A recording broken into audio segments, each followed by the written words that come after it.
Charles, it's really good to speak to you again. We put out a piece with you about a month ago called An Epidemic of Control that seems to have done really well. Since we put that out, I've been working quite a lot on initially stories to do with the David Icke appearance on London Real and issues to do with particularly free speech, censorship and conspiracy theory. And as I was working on it, you brought out another piece called The Conspiracy Myth.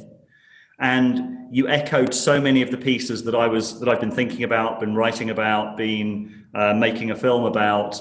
So I really wanted to get you on, and maybe we can kind of explore some of these topics together. But firstly, just because I know that this is a topic that people get very exercised about, get very energized about, I think let's start by unpacking what you mean by the conspiracy myth, because I think people might kind of react to that in some way.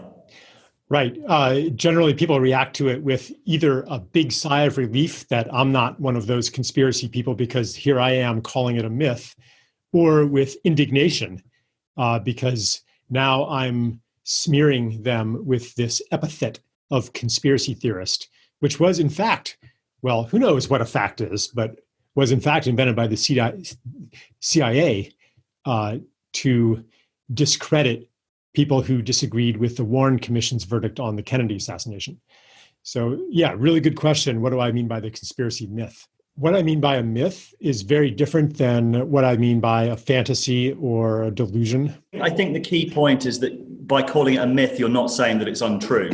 That's right. I mean, right. I'm saying that it's true, but the truth may not be literal truth. It reminds me very much of the evolutionary biologist Brett Weinstein's comment about religion being literally false but metaphorically true, and Jordan Peterson also talking about myths being almost hyper true or hyper objects in some way. Right. Yes, I would agree with that understanding of it, with the caveat that the whole idea of literally true is itself based on a myth, and the myth being the myth of objectivity. The understanding that it's a certain narration of what the universe is and our relationship to it, that there's this objective reality outside of ourselves that is unaffected by our story making, that the results of experiments are unaffected by the kind of experiment and the intention with which we go into that experiment. So if you discard that myth, then you've opened Pandora's box, which that would be like a whole conversation in and of itself. But like our last conversation, the epidemic of control, from the conspiracy myth, and this is another illustration of what I mean by it. From the conspiracy myth, the conclusion is, there must be somebody in control, somebody controlling us. Let's find those people and do what? Ultimately control them. So in a way, the conspiracy myth is part of the epidemic of control. It's just identifying the controlling force as a group of conspirators. And so in the essay, what I really meant by conspiracy myth is like this arch theory that the whole world, that the workings of the world can be fundamentally explained by conspiracy. There's somebody behind the scenes pulling the strings, and that explains everything. Yeah, this is such an important distinction. And I don't know if we even have language to express it, because there seems to me to be such a qualitative difference between conspiracy hypothesis, which a lot have turned out to be true, from MKUltra to COINTELPRO, and we've put out films on our channel about the Epstein case. Like, that looks very much like some kind of big structure that Epstein was just the front man for, those sort of things. Like, whenever we talk about conspiracy theory, once we roll those two things together, we're in a very difficult place.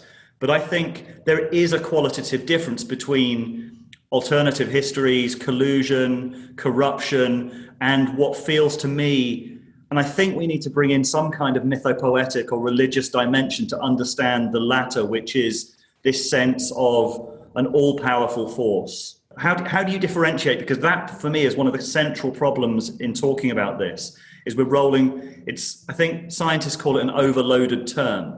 So conspiracy theory is such an overloaded term that it's very difficult to pull apart and talk about. Right. Yeah. I mean, mostly it's a term of derision. And I was really like, I'm actually, even in this conversation, I'm noticing what tone of voice do I adopt when I said the idea that, a group of evil puppet masters, I'm not sure what I said, but something like the idea that a group of evil puppet masters are pulling the strings and they're actually in control of the world. Did I say that with a neutral tone, or did I say that with a derisive tone? If I say it with a derisive tone, guess what I'm doing?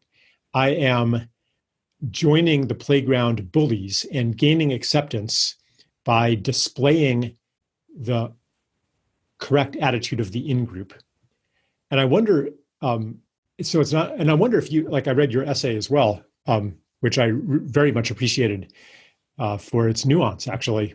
But I wonder if you have that impulse sometimes, and if you're aware of that impulse to kind of establish your legitimacy by criticizing those who are even farther out on the fringes than you are. Because I've been, aware of that tendency in myself. Yeah, but I do wonder if it's possible to talk about these things from a completely neutral place at all. Yeah. I mean, I've tried to be careful with my language while talking about, like there is, for example, you can talk about, and I have sort of fringe medical figures, but I've tried hard to talk about that in the context of saying fringe by definition, not part of the mainstream conversation, but I've also tried to frame it as a way by saying, we don't know if this is actually valuable information. Like there have been medical figures coming out and saying, for example, the doctor in New York I quoted who said, this doesn't look like pneumonia, this looks like altitude sickness. And that then 2-3 weeks later is then incorporated into our understanding of the disease. So I'm trying to talk about this, but even using the word fringe, for some people, that's kind of, you're loading your terms, you're pushing people out of the conversation. So I don't know if it's possible to use language accurately and not do that in some way. I think you're right. I think that the ideal of impartiality is actually impossible, because it almost by definition, it's like, okay, I'm going to stand on the solid ground, but nobody even agrees on what the solid ground is. There's no consensus about what constitutes a legitimate fact and where legitimate facts are to be sourced from. So it's I think as long as we recognize that, then at least we have the potential to be aware of our biases. And even that is a process of progressive uncovery. Is that a word? No. Uncovering, discovery, and not an ideal that we could ever reach. And that's the kind of like, I want people to be more generous in their listening to people who disagree with them. Because the tendency in such a highly polarized time is to cast them into the ranks of the damned, of the cove idiots, or of the sheeple, or of the propaganda matrix or whatever. Like institutions are not monolithic. If you even look at, even if you're a fierce critic of the WHO or the CDC, if you're not recognizing that there are actually within that organization many, maybe even a majority of sincere, ethical, caring people, then you will never understand that organization, and you will never understand why they appear to be part of a conspiracy. Because it's really about the culture of the institution and the environment that they operate in. Just going to butt in and say that I think the most persuasive explanation that I've heard of that kind of the institutional decay that I think has happened to a lot of our institutions. We put out a film with Eric Weinstein talking about how since the 1980s, what a lot of these institutions have done have effectively, once you politicize an institution, you take it away from its main from its main function. You get people jockeying for hierarchy within it for reasons other than that they're good at doing the thing that that institution is designed for. And I think there's some sense. See, this is actually an interesting parallel, because I think that's the felt sense that I think a lot of people are picking up, and that's why that's what I think the metaphorical truth of a lot of the conspiracy, like the overarching conspiracy narratives, is that we have some very, very deeply corrupt, fragile, hollow systems. And you look, for example, I look at The Wire, David Simon's The Wire, which he called a meditation on the death of America, where he looked at like what happens to the police force when you're basically just trying to meet the stats rather than to do your job.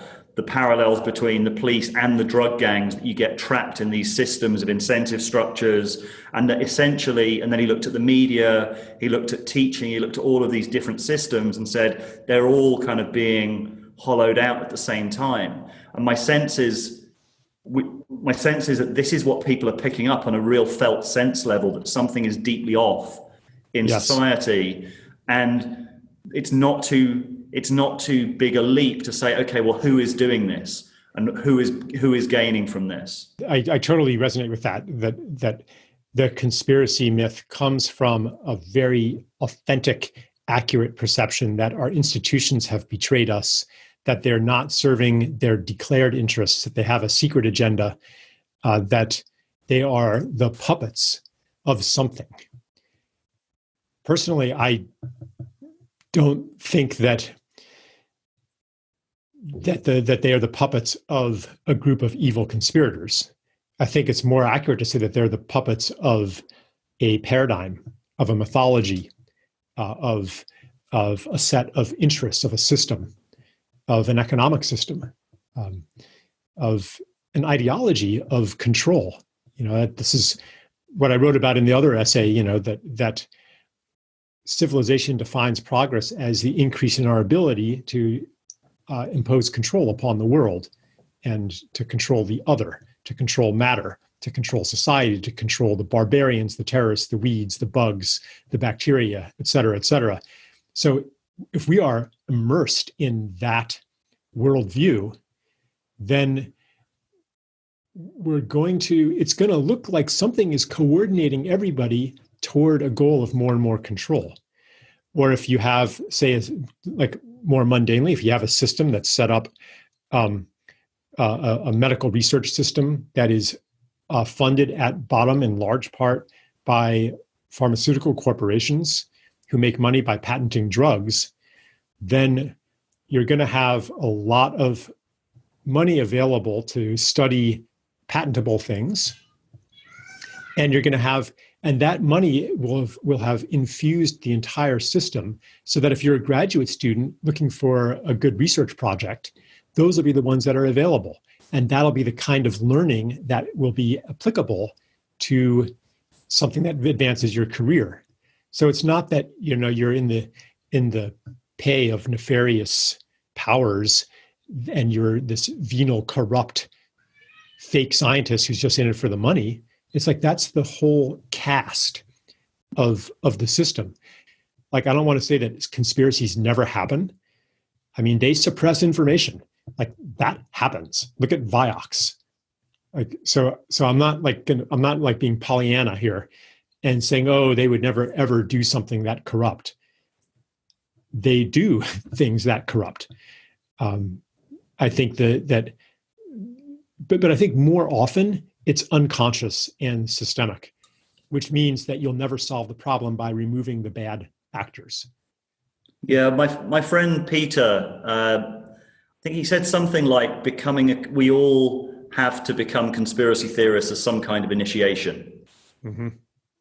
That it's part of a kind of world initiation, and we have to question consensus reality. And I think those of us who've been in sort of we don't have a better word than spiritual communities to go with that. But those of us who've been in those kind of communities, questioning consensus reality is such an important part of that, and awakening to something deeper and awakening to some deeper sense of what humanity is and what our potentials are.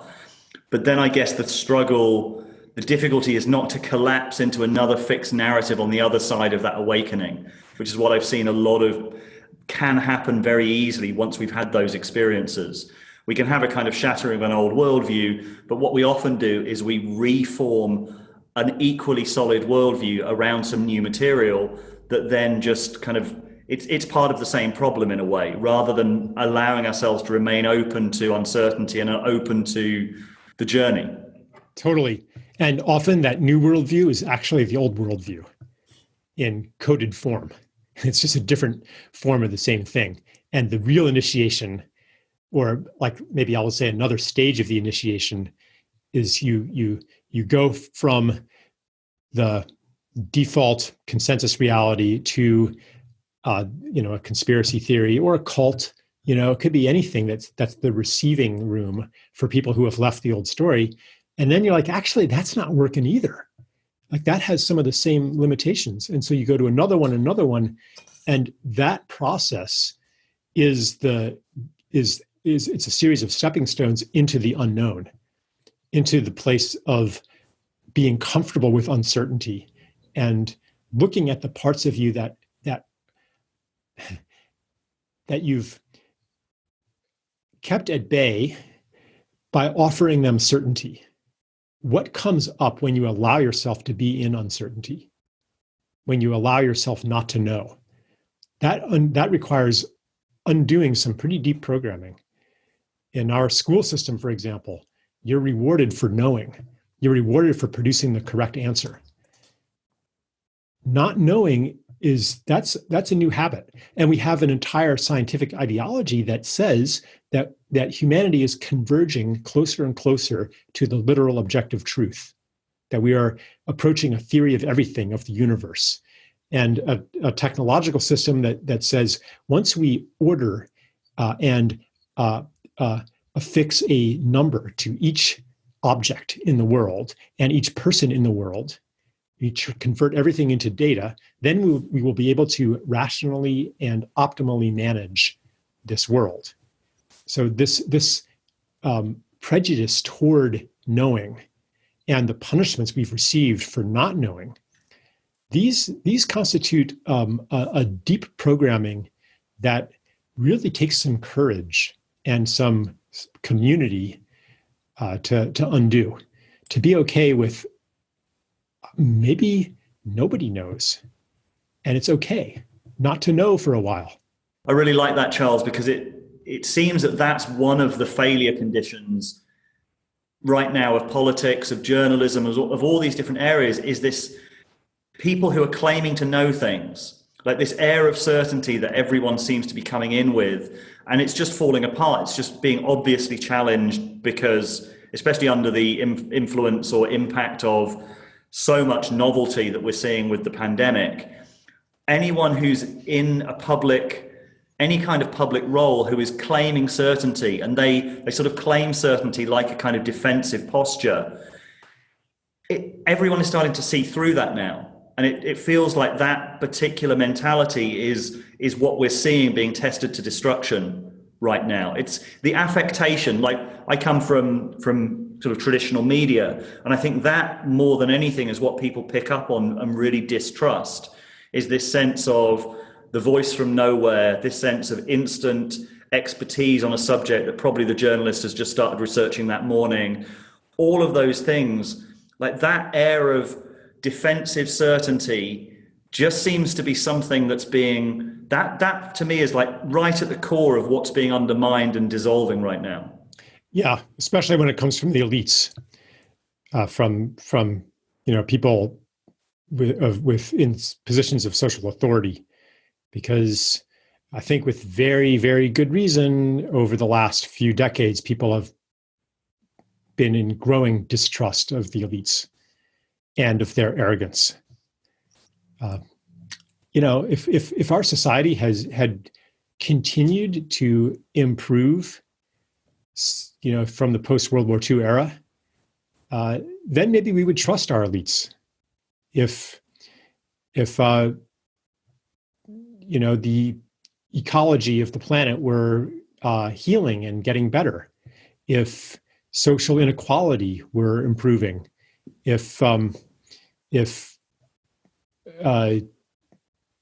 people's psychological health were improving, if people's physical health were improving, if our social ills were dwindling for the last 30 years, we would probably trust our elites and their pronouncements of what is good for us. But none of these things have been happening.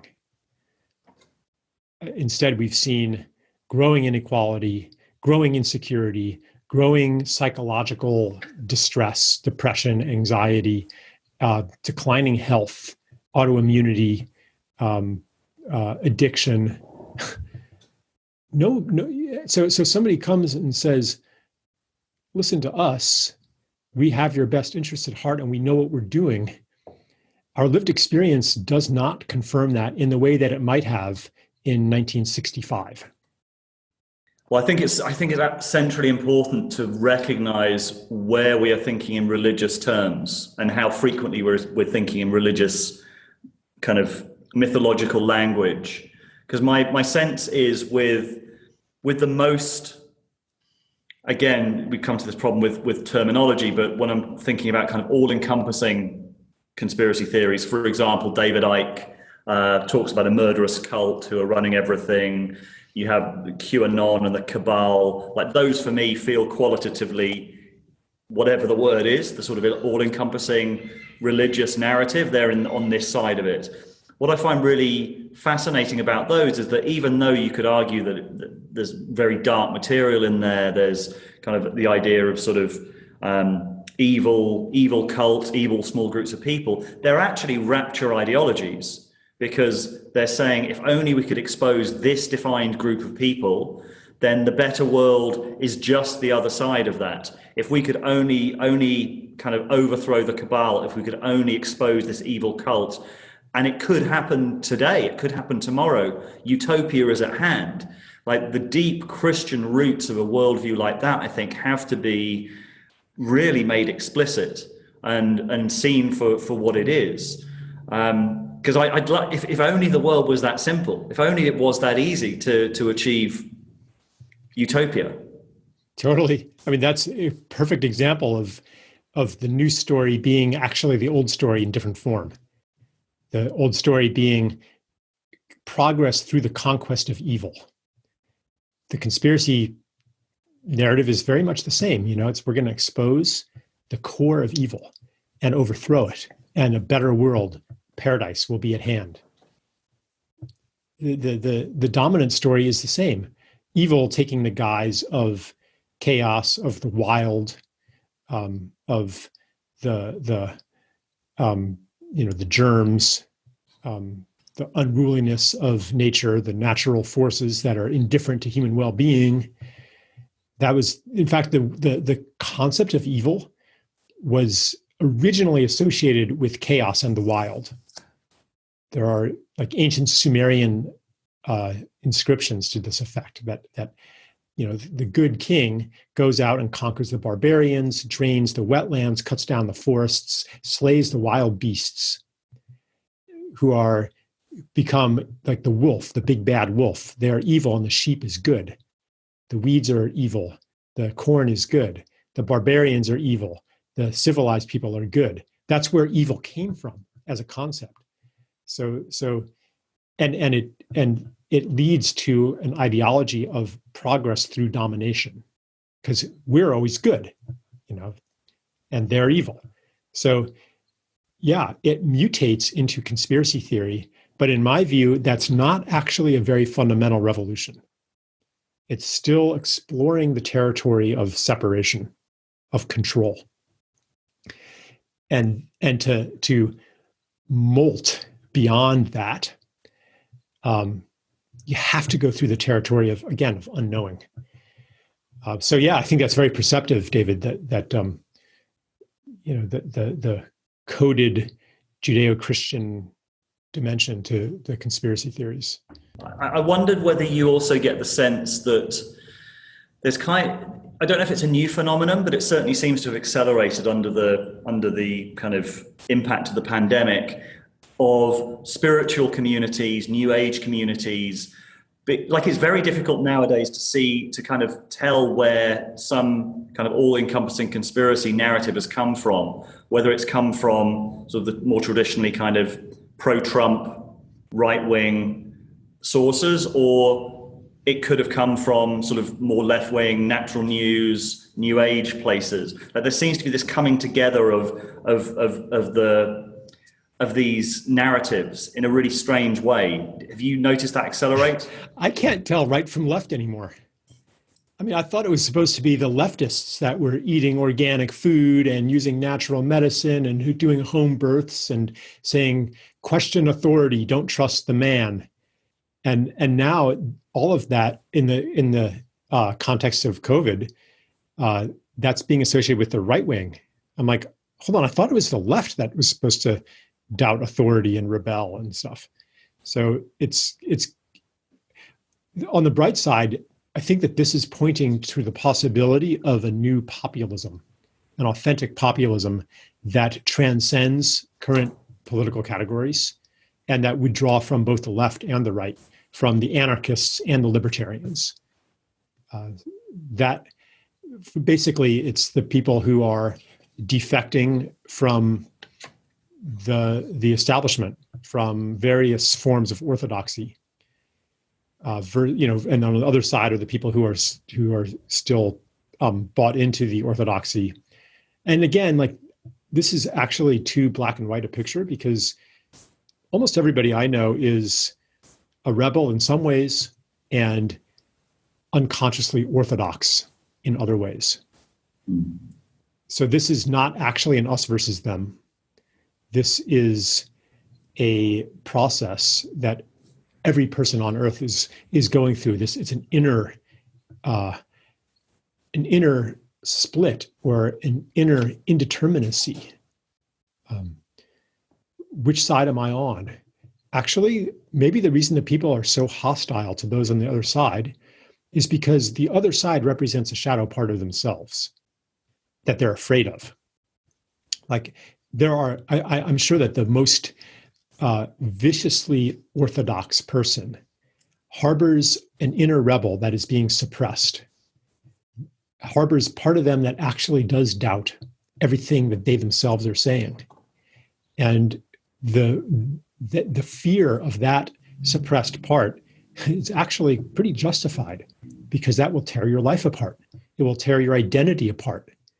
If you have identified with being right, and if your position in society depends on you being right, and depends on this whole worldview being right, then the heterodox positions, the dissenting narratives, these are a literal threat to your identity. So how welcome almost it is to have somebody like David Icke as the projection screen for these suppressed shadow rebellious parts that can then be ridiculed and attacked. And the more ridiculous he is, the better. The better he serves that purpose. So you see the guardians of the orthodoxy cherry picking the most ridiculous of the conspiracy theories in order to demonstrate the unacceptability of what's actually in themselves as well. Yeah, that's an interesting comparison. I mean, obviously the article that I wrote talked about David Icke in the context of the London Real interview. But I also have this sense that David Icke should be part of the conversation. Like he's been saying what he's been saying for a very long time, and I don't get the sense for example, with someone like Alex Jones, who seems to kind of, I don't get the sense that he believes a lot of the stuff that he's saying. He's following whatever the audience is wanting. Conspiracy is entertainment. David Icke has been kind of stuck to his guns for about 30 years. And I don't think he can be kept out. He can be kind of gatekept out of the conversation in the way that he has been in the past. Yeah, totally. Part of me resonates with it. Let me say, like, part of me feels almost a sense of relief at the idea that there is this Luciferian cult that controls the world, and standing behind them, negative aliens and demonic beings. The part of me that breathes a sigh of relief is the part that then can understand. It makes sense of the world. Not being able to make sense of the world is stressful. We're especially in this civilization that's so predicated on control. So what David Icke offers is a sense-making narrative that delivers people from the uncomfortable state of uncertainty. But I think actually what we need is to stay in the uncertainty even more. That said, so basically, I am wary of the part of me that wants to leap into a new sense, a new meaning, a new story to replace the one that I grew up in, the conventional one. Where, well, I'm not going to try to recite it. However, another thing though is that a lot of the data points that he weaves into his narrative deserve attention. There are lower level conspiracies that actually, like we were saying, like that conspiracies actually do happen, and governments lie, corporations lie. We have, no one should have any doubt that happens, and to look into the possibility that the extent of their lying could be a lot bigger than the ones that we found out about. And David Icke brings light to some of those things, and that and helps. Like, another positive thing that he's doing is he's offering people an expanded reality. Our world's problems are actually technically easy to solve if only we expanded the scope of what we understand to be a legitimate solution. If we expanded medicine to include all of the holistic and alternative medicines that, I mean, I know from firsthand experience, secondhand experience, that they work. And there's even a lot of scientific research. Like Artemisia annua is a well-established anti-malarial drug, and it's the mechanism by which it interferes with blood-borne viruses. I can't actually remember. I don't want to pretend to be scientific here, but there's a lot of science behind it. Let me just say that. So like there's so many data points, and I don't know, like personally, if you've experienced things in your own life that the dominant story of the world encoded in science says are impossible. I have. So, and many people have. Like, people have experienced, precognitive dreams and psychic phenomena and mystical experiences and anomalous healings and just like incredible synchronicities that blow your mind. And I think that, and experiences with indigenous people and those kinds of technologies, I think we need to bring that in. I think that our civilization's impasse requires that we reach outside of the world story that we've operated. So the conspiracy myth helps us to open to a larger world story, because it's saying things are not as they seem. And that is one of the psychic truths that takes form in a conspiracy theory. Even if the details are not literally true, that psychic truth is crying for attention. You get into these realms that are beyond what we recognize as provable or disprovable. And how do we engage those realms? This is beyond the scope of journalism. It's more entering the scope of fiction, of poetry. And fiction and poetry, I think, are